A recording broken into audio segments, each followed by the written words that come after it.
Las urnas no son para depositar odios, son para depositar esperanzas. Luis Ignacio Lula da Silva.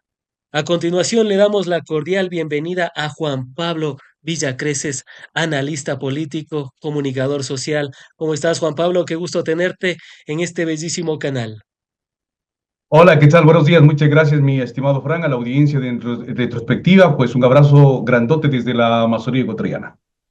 Muchísimas gracias, Juan Pablo, por haber aceptado la invitación y qué gusto verte después de mucho tiempo. Veo que tienes un nuevo look, veo que tienes unos nuevos equipos atrás y veo Ajá, que está todo en orden y todo así es. marchando viento en popa. Vamos caminando y vamos avanzando, así es. Para arrancar, Juan Pablo, ¿cómo has visto estas semanas, estas primeras semanas de la campaña electoral? Se ha posicionado ya prácticamente casi inamovible el tema de Luisa González versus Daniel Noboa. ¿Qué decir al respecto? ¿Cómo arrancan los dos candidatos de los que más tráfico hay en redes sociales y de los que sin duda alguna se está comentando en todas las plataformas digitales? Muchas gracias, mi apreciado Fran. Hemos observado que en las últimas semanas ha habido incluso una presencia mayoritaria por parte de los candidatos. En este caso se han definido en dos candidatos, Luisa González y Daniel Noboa, liderando la intención del voto. Sin embargo, se puede observar que en este momento no se trata tanto de cifras, sino más bien de qué modelo representa cada uno de los candidatos. Luisa González, que ha generado y ha propiciado una propuesta política para resolver los problemas del país, mientras que el presidente Noboa, que está de candidato adicionalmente, ha buscado más bien por darle continuidad a su modelo político que, como se ha observado, pues no ha logrado concretar los planes de campaña con los que llegó a Carondelet. No ha logrado concretarlos, sin embargo, todavía tiene el respaldo de la gente. ¿Cómo explicar esto, Juan Pablo? Vemos el Ecuador del 2023 y sin duda alguna daba, daba desesperanza, pero el del 2024, incluyendo al tema de la inseguridad, se sumó el tema de la crisis de energía eléctrica y aún así todavía tiene buenos números. ¿Por qué podría ser acalado el discurso oficial de Daniel Noboa en la gente? Bueno, hoy las encuestas muestran con claridad que Luisa González lidera con más del 40% la intención del voto, consolidándose como la esperanza de un cambio real y estructural para el Ecuador. Mientras tanto, Daniel Noboa, con un 29% aproximadamente, representa la continuidad de un modelo que ha fracasado en atender las necesidades del pueblo. Sin embargo, esta disputa no solo se trata de cifras, se trata también de propuestas y de visión de país. Luisa no solamente ha sido la candidata que genera más intencionalidad de votos, sino también la más preparada en devolverle estabilidad y dignidad al Ecuador. Por su parte, Daniel Noboa ha buscado consolidar su candidatura en el anticorreísmo más irracional, es decir, aquel anticorreísmo que no busca las propuestas, sino aquel que decía que no importa que se caiga la estructura del país, que no importa que se caiga la institucionalidad, incluso aunque nos cueste la economía. Y estamos observando precisamente que grandes grupos empresariales hoy les está pasando factura de aquel odio irracional a tal extremo que una vez que el presidente Daniel Noboa no ha logrado cumplir con las propuestas de campaña, les ha afectado directamente al bolsillo de los grandes grupos empresariales. En este marco y con todo lo que se ha estado viviendo, Luisa González veía una de las consolidaciones, por así decirlo, de la CELAC, en la que mostraba la mayoría de encuestas, mostraba todo, y si producción también nos puede colocar, está con más del 34% y hacía una media entre CEDATOS, entre la de Maluk Research, entre algunas encuestadoras del Ecuador. Y vino de menos a más, según CELAC, y en diciembre cerró con más del 34% versus un 32% de Daniel Noboa. Se puede decir que Luisa González y la Revolución Ciudadana siguen siendo las grandes favoritas, pese a que Sedatos y Comunicaliza traten de posicionar lo contrario. Bueno, o sea, precisamente lo que ha pretendido por parte del gobierno ir posicionando. Noboa basa su estrategia en el anticorreísmo, este anticorreísmo irracional, pero ha demostrado además incapacidad para resolver los problemas estructurales del país, la crisis energética, la crisis de inseguridad y otras crisis que se han venido agravando en el país. Bueno, y el verdadero debate, pues no es entre Luisa González y Daniel Noboa, el verdadero debate que se genera en el ciudadano, en el común, en la gente que camina de a pie es entre continuar con un modelo fallido o reconstruir el Ecuador para un Ecuador próspero y solidario. ¿Vamos a revivir el Ecuador o vamos a continuar con el país que tenemos actualmente? Con el país de los apagones, con el país del IVA al 15%, con el país de la inseguridad, con el país de las mafias, con el país del narcotráfico. ¿Qué es lo que va a pasar este 9 de febrero? El Ecuador va a tener que definir entre estos dos modelos, el continuismo de Guillermo Lazo, Daniel Noboa o buscar una esperanza para que el Ecuador pueda revivir y logre buscar la reinstitucionalización del Estado. Dentro de las propuestas, ¿cuáles son las que más resaltan de la candidatura de la Revolución Ciudadana? Quizás puede ser, Juan Pablo, ese recuerdo nostálgico del 2017, cuando el país era el segundo más seguro de la región, cuando el país allá en el 2015 era catalogado según el Consejo Mundial de Energía como el quinto a nivel mundial y el primero de la región en seguridad energética, esto por todo lo que se trabajó en materia de las hidroeléctricas y el tema también petrolero, quizás por lo que se vivía de ver cada semana una obra inaugurada, las carreteras en óptimas condiciones, no se comen carreteras, decían en ese entonces, pero ahora Así, las carreteras se están comiendo a los vehículos. Yo ya creo que voy como 4 veces por el tema de los baches al mecánico con cambiando los un... paquetes.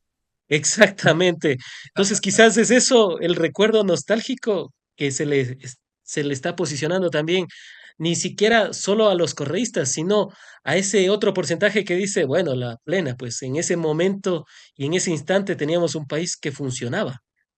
Bueno, lo que pasa es que el presidente Noboa llegó con una propuesta supuestamente para resolver los problemas más acuciantes del país y se ha evidenciado que el presidente Noboa y su equipo de gobierno no ha logrado resolver nada. Los apagones de hasta 14 horas nos generaron una tremenda crisis energética y aquellos son el reflejo de un gobierno que no planifica y que no gestiona. La Revolución por Ciudadana, por su parte, ha demostrado que ha tenido los proyectos políticos para garantizar la energía para todos y para todas. Y allí, pues tú lo has mencionado, proyectos energéticos, hidroeléctricos, termoeléctricos, proyectos eólicos e incluso proyectos solares que quedaron en el camino y que no le dio continuidad el gobierno del presidente Lenín Moreno porque acogió la agenda del presidente Guillermo Lazo, perdón, del expresidente Guillermo Lazo y en aquel entonces candidato Guillermo Lazo. Entonces se evidencia precisamente que el presidente Novoa dándole continuidad a este tipo de modelo neoliberal, no ha logrado resolver la crisis energética.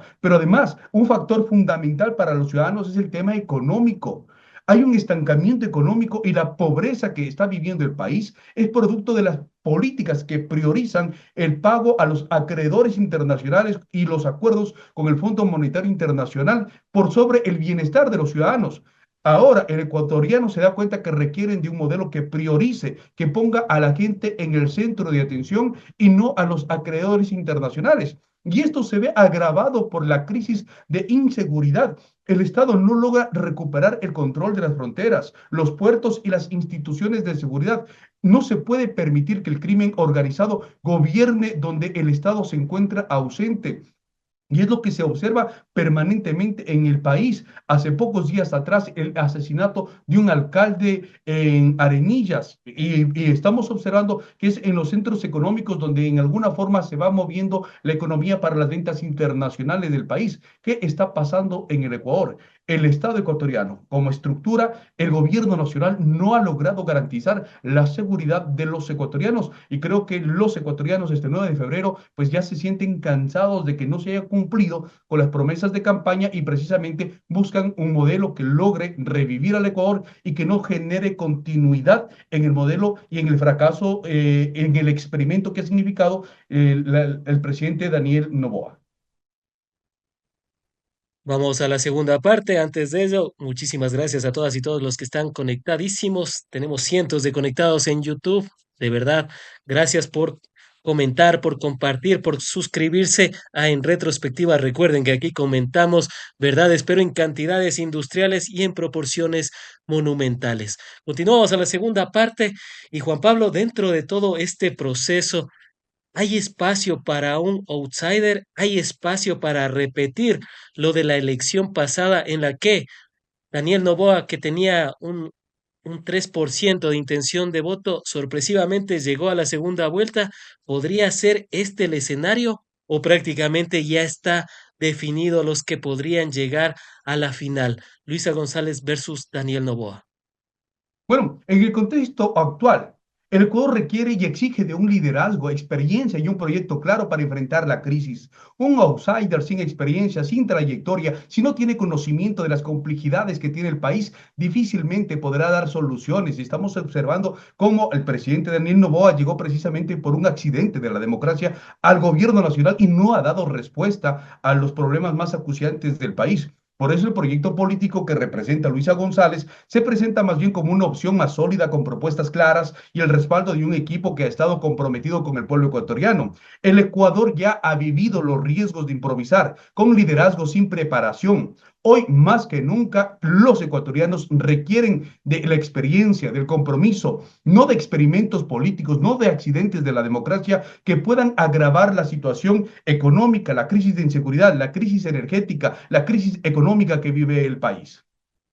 Accidente de la democracia, outsider o cualquiera llegó al poder en la elección pasada, porque eso Mm, también el otro día analizaba y decía, bueno, el perfil de un outsider era, por ejemplo, el del economista Rafael Correa Delgado, y luego mm. decíamos, cualquiera que llegue en vez de el correísmo, eso fue Lazo y eso fue Daniel Noboa. Quizás ese también podría ser la diferenciación y como tú lo has mencionado, accidente de la democracia, evitarlo.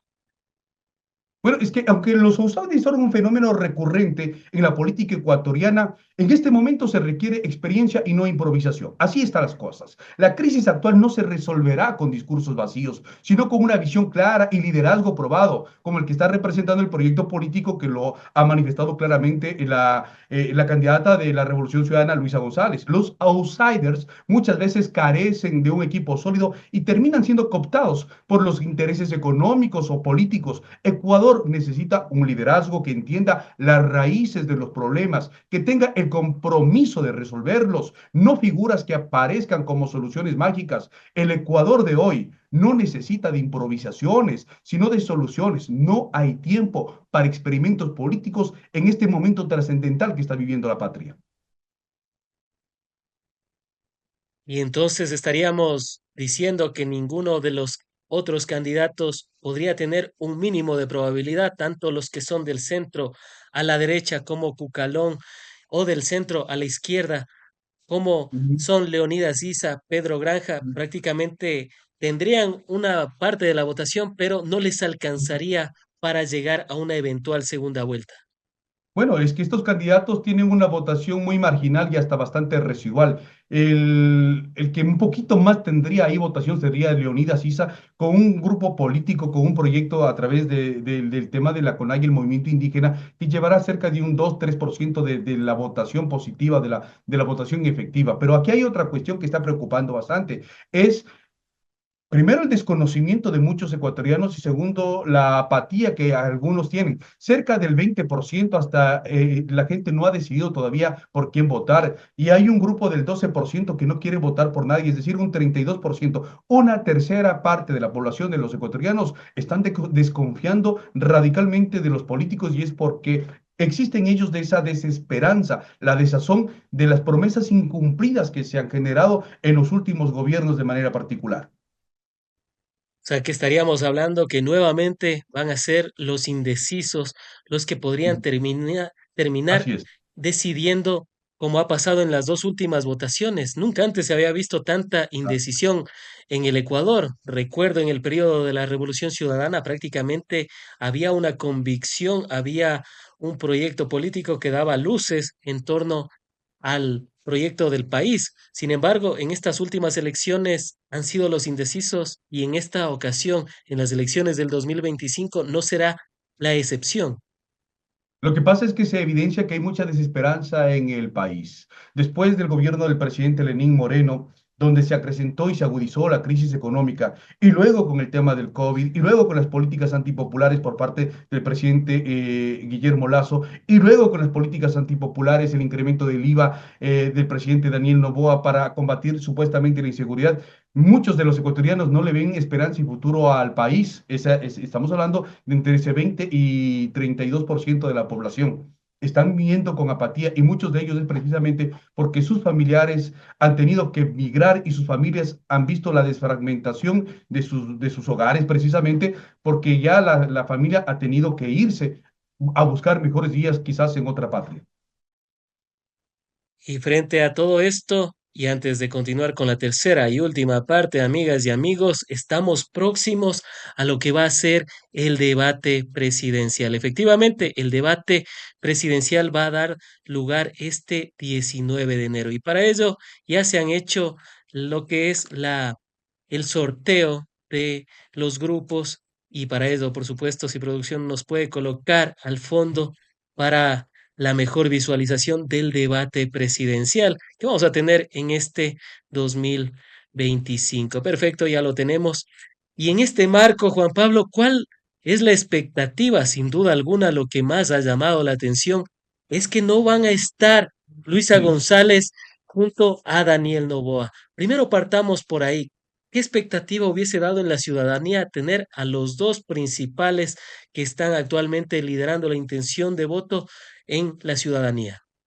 Bueno, hay que tomar en consideración lo siguiente, el debate es la oportunidad para contrastar las propuestas, pero también para que el país evalúe sobre la falta de resultados del gobierno del presidente Noboa. Es preocupante que Noboa intente evadir las preguntas difíciles al estar en un grupo separado de la candidata González, lo que limita el contraste directo de la propuesta electoral. El formato del debate, se dice, permitirá discutir temas cruciales como seguridad, eficiencia del Estado, la economía, y será evidente que Noboa no ha cumplido con las promesas de campaña de la anterior elección. Luisa González, en cambio, tiene las propuestas claras para reactivar la economía, combatir la inseguridad desde la raíz, fortalecer los servicios públicos, pero no permitir que se contraste estas propuestas realmente pues sí deja un poco de un sabor de qué está pasando en el país, qué está pasando con el Consejo Nacional Electoral, si realmente vamos a tener la posibilidad de que los ecuatorianos puedan contrastar de manera muy adecuada las propuestas de los candidatos. Más allá de ello, también tenemos dos franjas. Muchos estarán ya dormidos el momento en que termine de hablar el último candidato o cuando se acabe el debate electoral. El debate debe ser el espacio para que los ecuatorianos, para que las ecuatorianas vean quién tiene las soluciones y no quién tiene solamente excusas para decir no se cumplió por esto o no se cumplió por el otro. ¿Y qué decir al respecto? Hay bastante especulación en torno a cómo han estado conformados estos grupos.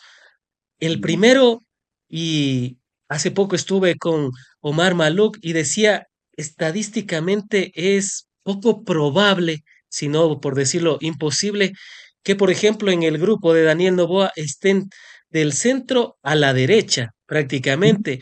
Y bueno, que no esté Luisa González se lo puede entender, pero que no Ajá, esté Pedro Granja y Leonidas Issa, eso ya nos deja más dudas que certezas.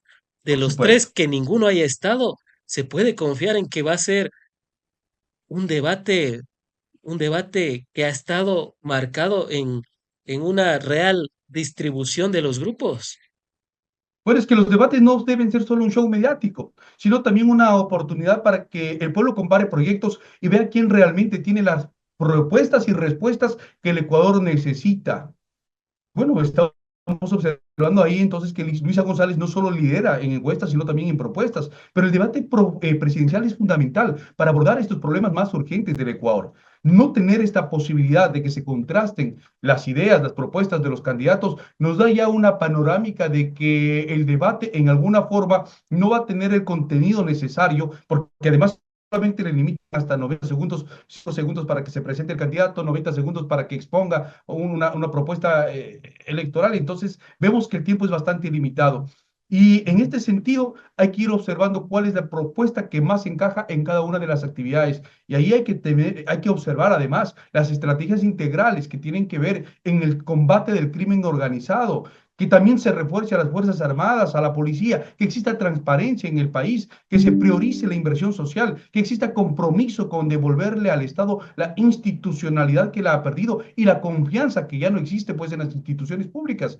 Pero el debate realmente en la forma en que el sorteo curiosamente ha dividido del centro a la derecha y del centro a la izquierda, pues va a dar como resultado pues un debate entre derechistas y un debate entre progresistas. Entonces no va a haber un contraste real de las propuestas electorales que se necesita, que se requiere tener.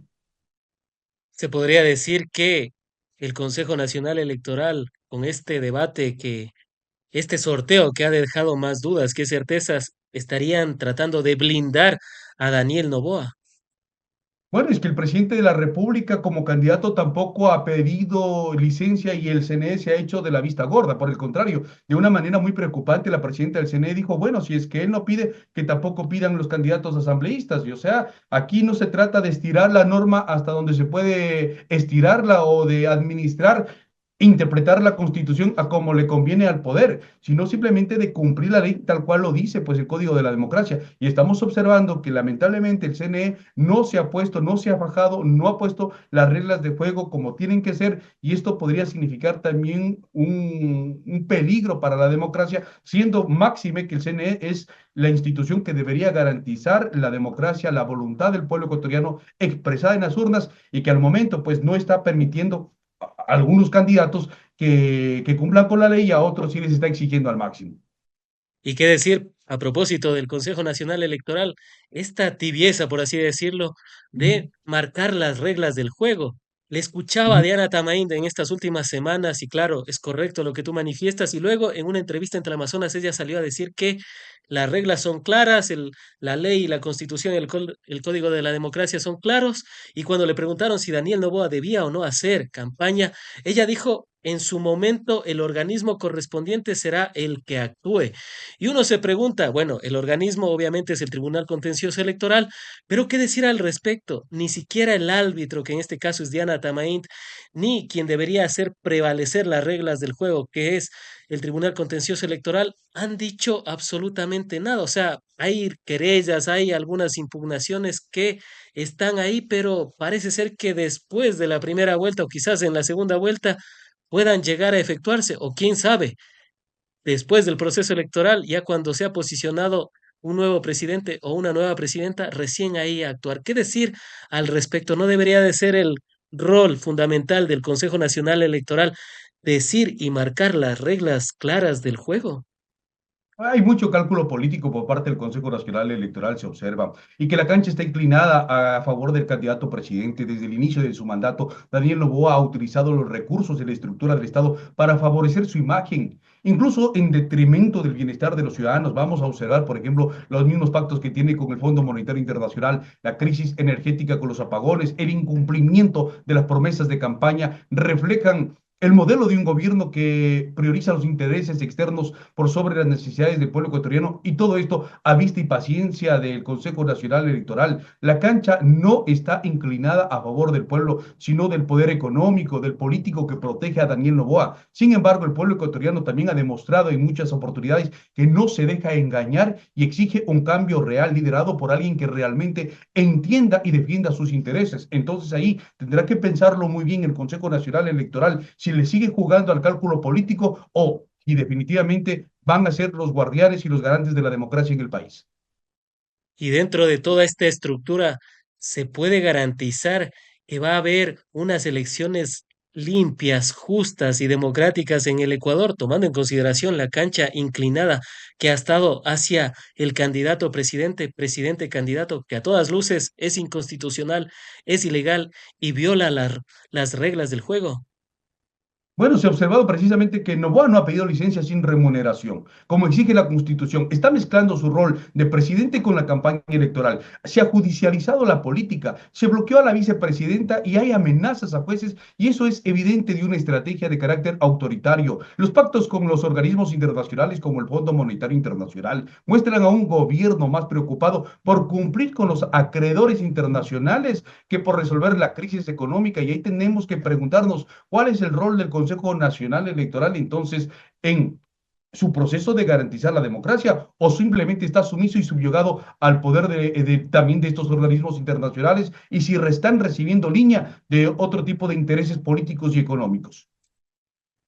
Dentro de los actores también que van a estar en disputa y me sorprende todavía que no haya una tenacidad, por así decirlo, es el Fondo Monetario Internacional. Antes de que inicie la campaña electoral, preguntaba a algunos analistas políticos cuál sería el enemigo a vencer en este 2025 y algunos me decían, quizás la mayoría de economistas decían, el verdadero enemigo a vencer es el Fondo Monetario Internacional. Juan Pablo, ¿podría ser este actor determinante cuando un candidato salga y diga las condiciones que nos ha puesto el Fondo Monetario Internacional son lesivas para el país porque no nos permiten la inversión pública, porque nos dejan a la suerte del mercado y porque tienen unas condiciones que son prácticamente imposibles desde el ámbito progresista? Desde el ámbito de la derecha son fáciles de aplicar, ya lo ha demostrado Lenin Moreno, Guillermo Lasso y Daniel Noboa, pero desde el progresismo no. Quizás ese también podría ser un punto determinante en estas elecciones. Lo que pasa es que el estancamiento económico que está viviendo el país, la crisis de inseguridad, en gran medida viene determinado precisamente por aquello. Recordemos que el presidente o el expresidente Lenín Moreno priorizó el pago de la deuda externa a los acreedores internacionales antes que atender a las personas que estaban muriéndose enfermos del COVID. El presidente Lenín Moreno priorizó el reparto de los hospitales con María Paula Romo, como se ha denunciado por múltiples canales, antes que la atención al bienestar de los ciudadanos.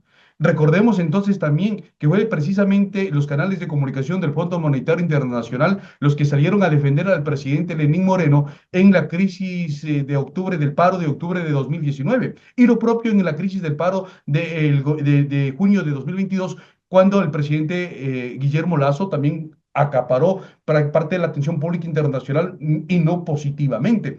Entonces, estamos viendo al Fondo Monetario Internacional como un actor importante que ha buscado que se engorden las reservas internacionales en detrimento de la inversión pública, en detrimento de la calidad de servicios como salud, educación, vialidad. Estamos observando que los gobiernos desde Lenín Moreno, Guillermo Lasso, Daniel Noboa han priorizado pagar acuerdos internacionales, incluso por adelantado, endeudarse mucho más, incluso para pagar el funcionamiento del Estado antes que realmente ir consolidando la inversión pública. Y eso significa solamente una cosa, pobreza para los ecuatorianos, mala calidad de educación. Eliminar el tema de contratar a más profesionales para la atención en medicina. En la Amazonía ecuatoriana, muchos subcentros de salud de comunidades se han quedado ya sin médicos. No existen atención en otros centros de salud, no existen los reactivos para los laboratorios, no existe la medicina necesaria. Y esto significa solo una cosa, que mientras en el fondo, en las reservas internacionales, para garantizar el pago de la deuda externa, están bien gordas, bien llenas, en el pueblo ecuatoriano no existe inversión pública y hay detrimento de los servicios básicos. Antes de finalizar, vamos a la tercera y última parte. Antes de ello, amigas y amigos, recuerden comentar la transmisión. Recuerden que al final será leídas sus opiniones, sus apreciaciones que enriquecen al debate nacional. También, ya lo saben, en este canal contamos verdades en cantidades industriales y en proporciones monumentales. Así que dejen su épico pulgar arriba, compartan la transmisión, suscríbanse al canal. Estamos con cientos de conectados. Les agradecemos enormemente por estar en sintonía de En Retrospectiva. Continuamos a la tercera y última parte junto a Juan Pablo Villacreces, analista político, quien nos acompaña desde la Amazonía ecuatoriana. Juan Pablo, en torno a los ejes temáticos del debate presidencial, ¿qué es lo que se podría esperar? Y dicho sea de paso, brevemente, el primero en torno a seguridad, el segundo en torno a eficiencia del Estado y el tercero en materia económica y generación de empleo. ¿Qué decir al respecto? También podría ser esta una forma de ayudar al candidato presidente, presidente candidato Daniel Noboa, porque el tema de seguridad es el que más se ha trabajado según él, aunque las extorsiones se han quintuplicado en el último año, aunque los secuestros se han multiplicado entre un sinnúmero de factores que en el país lastimosamente nos recuerda a México, inclusive con las fosas comunes que se han encontrado en estos últimos meses y también con incineraciones, como los 4 niños de las Malvinas desaparecidos a manos de los militares ecuatorianos. Bueno, lamentablemente se va observando que la propuesta y la imagen del candidato presidente no está solventado en resultados reales, sino más bien en una ficción engordada e inflada desde la contratación de troll centers para que un poco vayan inflando su imagen en las redes sociales y la percepción que tenga el ciudadano sobre la aprobación del primer mandatario. El primer mandatario ha sido quien incluso más ha invertido en redes sociales para promover su imagen. Otros candidatos no han invertido en cantidades enormes, lo que sí ha invertido el candidato presidente, más de $5,000 solamente para alguna publicación en Facebook o en Instagram. Entonces, mira que el debate presidencial tiene que ser el momento oportuno para que se pueda abordar los problemas más acuciantes que está atravesando el Ecuador y los temas más urgentes de cómo se va a resolver la crisis económica, la desinstitucionalización del Estado, la estrategia integral de seguridad que debe combatir realmente al crimen organizado. El presidente ha dado muestras de que no ha sido efectivo el combate contra el crimen organizado y por el contrario lo que se observa en el país es lamentablemente la impunidad con la que están operando las Fuerzas Armadas. Recordemos que el primer mandatario después de la toma de TC Televisión había generado esta declaratoria, este decreto de guerra interna que no lo pudo justificar durante todo el año, pero que sin embargo sí permitió que las Fuerzas Armadas excedan en su actividad, lo que tú has manifestado, la desaparición de los 4 niños de las Malvinas en Guayaquil y que significó algo mucho más grave todavía y terrible, que por parte del ministro de Defensa se los califique y se los descalifique más bien de delincuentes. Y esto llevado adelante y expandido el mensaje por el grupo de trolls y de cuentas fantasmas que apoyan al primer mandatario tratando de criminalizar a los niños deportistas, entonces, ¿qué es lo que te generan? Una ficción y simplemente que en el país no se está diciendo la verdad, que en el Ecuador simplemente las Fuerzas Armadas van a actuar con impunidad, como el primer mandatario lo ha manifestado, que va a dar, en este caso, el perdón o el indulto a aquellos que sean sancionados jurídicamente por el exceso en el cumplimiento, ha dicho él, del deber. Nosotros observamos que es en el exceso del uso progresivo de la fuerza. ¿Cómo se puede hablar de uso progresivo de la fuerza cuando 4 niños de 15, de 11 años, de 14 años, han sido desaparecidos a manos de elementos de las fuerzas de seguridad y del orden, quienes tenían que garantizar, salvaguardar a los ecuatorianos? Precisamente son aquellos que han ido a arrojar, a botar, a torturarlos, a golpearlos y a dejarles botados, desnudos, en un barrio donde predominan probablemente los grupos delincuentes de delincuencia organizada. Entonces nos estamos dando cuenta que las Fuerzas Armadas también deberían tener un cambio muy estructural, hacer una oxigenación, una depuración al interior de sus filas, pero en el debate estas propuestas son las que tienen que contrastarse. Y si es que le hubiera correspondido debatir a Daniel Noboa o a alguno de los candidatos progresistas con alguno de los candidatos de la derecha, realmente se hubiera podido contrastar de que Daniel Noboa, el gobierno del presidente Noboa, no ha cumplido a cabalidad su programa, ha fracasado en el denominado Plan Fénix, bajo el cual incluso se incrementó el IVA y que lamentablemente hasta el momento, hasta el día de hoy, no sabemos dónde fue a parar los recursos por el incremento de este IVA y que no ha dado resultados, porque además se cuestiona incluso hasta la compra de chalecos y de cascos con sobreprecio por parte del gobierno nacional.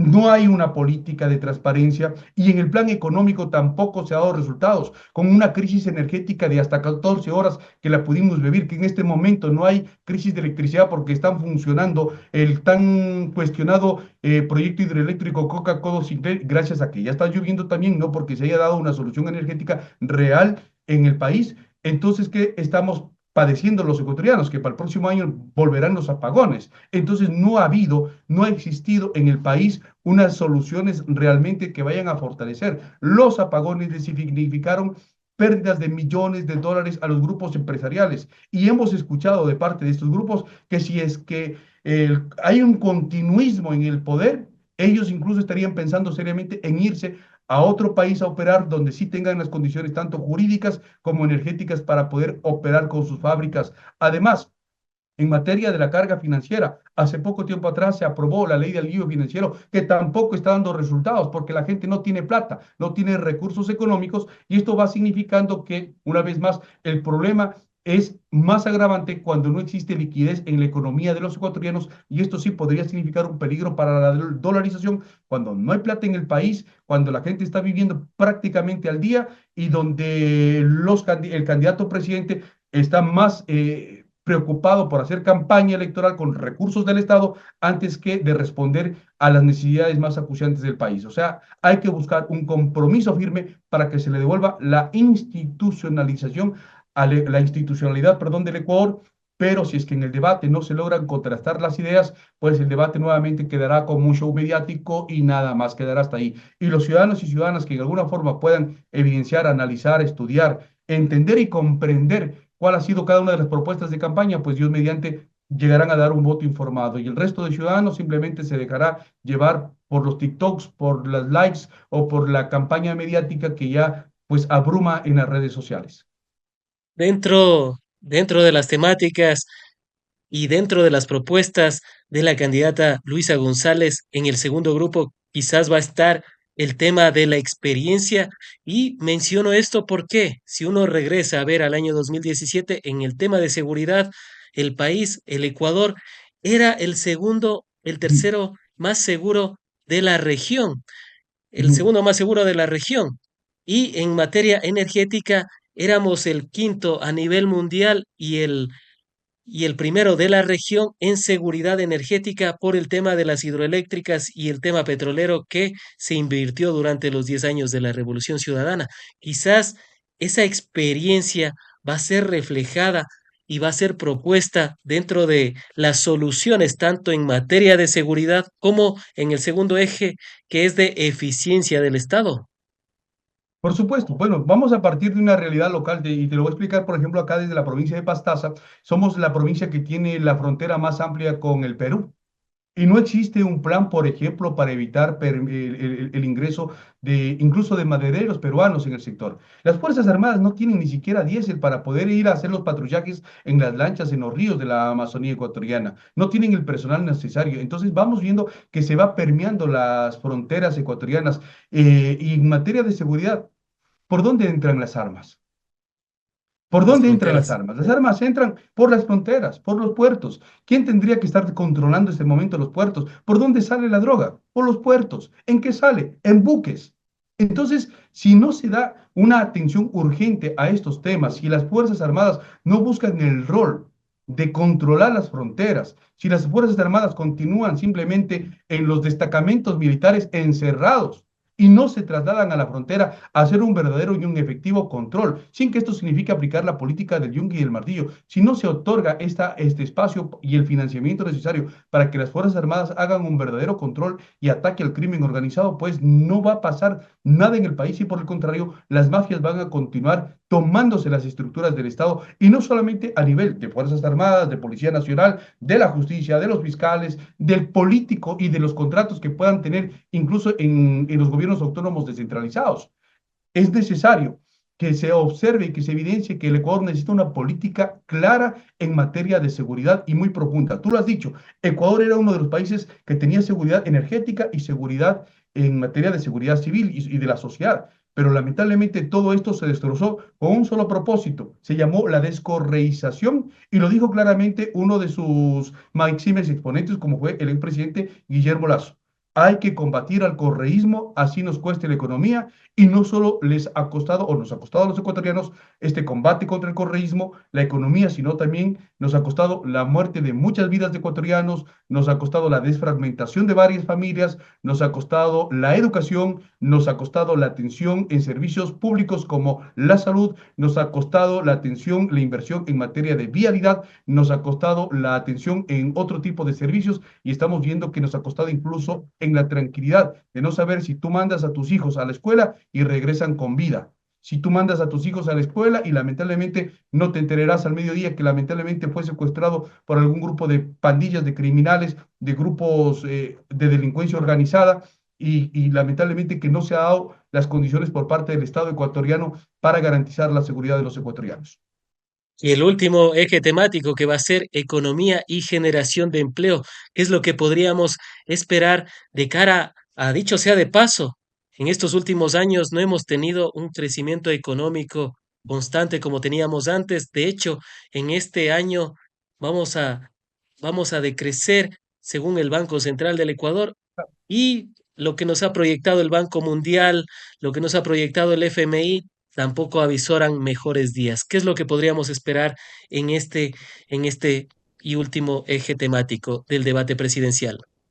Hay un estancamiento, es un estancamiento económico real este momento, a pesar de que el presidente o el gobierno nacional a través de las cifras diga que ha habido un récord en recaudación tributaria. Vamos a ver si es que los grandes grupos económicos y los grandes emporios han logrado pagar la deuda que mantienen con el Estado ecuatoriano, porque si así fuera, ¿dónde está la inversión pública? ¿Dónde están las medicinas? ¿Dónde están las vías? La Amazonía se encuentra absolutamente abandonada. No hay atención en materia de vialidad, no hay atención. Mira, aquí te voy a poner un ejemplo. En la ciudad de Puyo, por ejemplo, todas las escuelas fiscales desde el gobierno de Lenín Moreno no se le ha dado una sola manito de pintura. Así, no hay mantenimiento. Los estudiantes estudian en aulas donde están incluso reventados los pisos, que tienen goteras, están fraccionados los techos, las losas. Y esa es la realidad que están viviendo los ecuatorianos, los estudiantes. Nos hablan de un récord en recaudación tributaria. ¿Qué están haciendo con esa plata? ¿Qué están haciendo con el recurso? Nos hablaron de un Estado obeso y mandaron sacando, despidieron una gran cantidad de profesionales de la salud que daban atención médica. Los declararon héroes en el momento de la pandemia y más adelante los despidieron. Actualmente, los padres de familia tienen que pagar, sacar de su bolsillo billete para poder pagar al profesor de física, al profesor de química, al profesor de inglés, porque el Estado no está garantizando ni siquiera que se pueda contratar a estos profesores, a estos maestros. Instituciones educativas de 1.200 estudiantes con hacinamiento de estudiantes, donde incluso solamente hay uno, a veces ningún psicólogo, donde debería tener necesariamente psicólogos, unidades educativas que no tienen los profesionales necesarios. Entonces, estamos viendo que el Estado, la estructura como tal, se encuentra no solo que desinstitucionalizada, sino que también se va derrumbando cada día más. A vista y paciencia de los gobiernos de turno, los ecuatorianos van a tolerar que continúen 4 años más, van a continuar los ecuatorianos observando cómo hay detrimento cada día en su economía. Van a continuar los ecuatorianos esperando que le sigan metiendo la mano al bolsillo con incrementos con precios de combustibles carísimos. Acá en la Amazonía tienen que trasladarse y navegar por los ríos y ya no pueden, pues los compañeros que tienen el pequepeque, que tienen el motorcito para irse a sus comunidades a 4, 5, 6 horas al interior a la selva, ya no pueden viajar permanentemente porque ya no tienen para combustible, ya no tienen plata.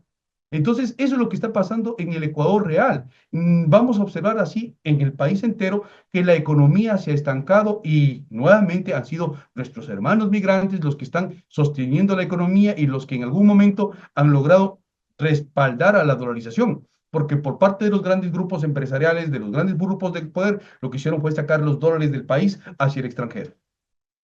Antes de finalizar con el programa, ¿qué le dirías a las personas que nos están viendo? Dicho sea de paso, son cientos de conectados a quienes agradecemos por compartir el programa, suscribirse en retrospectiva y por supuesto por sus opiniones que enriquecen el debate nacional a través de sus teléfonos inteligentes, tablets y demás recursos tecnológicos. No, Pablo. Por supuesto, recordarles, el tema de los apagones de hasta 14 horas diarias fueron devastadores para el país. Afectaron al sector productivo, afectaron a los empresarios, afectaron a los trabajadores. Es inaceptable que un gobierno que prometió estabilidad no haya dado respuesta y por el contrario, pasar 90 días con apagones de esta calidad, pues es terrible. Y buscar, y más que todo, no responsabilizarse, simplemente buscar excusas. La inseguridad que el país tiene también no se ha respondido o no se ha dado respuesta y resultados en materia de seguridad. Y esta inseguridad que el país mantiene tiene unas raíces profundas en la corrupción y la falta de control de los puertos y las fronteras. La propuesta en este caso de los candidatos tienen que incluirse en el fortalecimiento real de las instituciones en materia de seguridad, la depuración de los elementos corruptos y una cooperación estratégica para frenar el flujo de armas y drogas en el país. Las políticas con el Fondo Monetario Internacional tienen que ser revisadas. El pacto con el FMI es un error porque prioriza el pago de la deuda externa por encima de los servicios sociales esenciales del ciudadano. Es decir, estamos pagando a aquellas personas que tienen harto dinero Mientras aquí hay personas que se están muriendo porque no tienen para una diálisis, mientras en el Ecuador se están muriendo porque no tienen para medicina, porque no tienen para atención médica. En la provincia de Pastaza, en el cantón Arajuno, tenemos grandes índices de desnutrición crónica infantil donde el gobierno no ha dado respuestas positivas. Se nos están prácticamente los niños muriendo en el interior de la selva. Hace pocos días atrás una criatura se había quemado y no había la atención ni el traslado, el traslado de la ambulancia aérea para poderle dar una atención oportuna a la criatura y tampoco había el médico que lo pueda atender allá en la selva porque se había retirado, porque en el concepto del Estado obeso, lo primero que hicieron es eliminar a los médicos de la selva, eliminar a los médicos de la frontera, eliminar a los médicos de las provincias pequeñas y dejarlos prácticamente sin servicios sociales. Entonces, por eso es importante que se revise aquel pacto con el FMI y las políticas sociales. Hay que dar una visión de prioridad al pueblo ecuatoriano y no a los que tienen simplemente el poder económico, el poder mediático o el poder político. Han sido las apreciaciones de Juan Pablo Villacreces, analista político, quien nos acompaña desde la Amazonía ecuatoriana, a quien agradecemos por haber estado en el espacio, seguros de contar con tu participación en futuros análisis, diálogos y debates Por de la supuesto. coyuntura nacional. Muchas gracias, mi querido Frank, la gentileza de la invitación, a los amigos y a la audiencia que ha tenido la gentileza de sintonizarnos en esta mañana, pues Dios les pague por su anuencia de permitirnos compartir este diálogo. Darles nuestro abrazo desde la Amazonía ecuatoriana y recordarles que el 9 de febrero no se está debatiendo entre Luisa González y Daniel Noboa. No se está definiendo entre estos dos candidatos, se está definiendo entre el modelo del continuismo que tiene el país o un modelo que logre revivir las aspiraciones de los ecuatorianos, que logre revivir la economía, que logre reactivar el tema de la economía y logre buscar la reinstitucionalización del país. El ecuatoriano tiene que contrastar estas ideas y las propuestas. O continúan o el continuismo nos afecta y prácticamente el Ecuador va al barranco o el Ecuador empieza con el florecimiento y empieza a trabajar desde las prácticas más profundas de buscar la reactivación económica del país.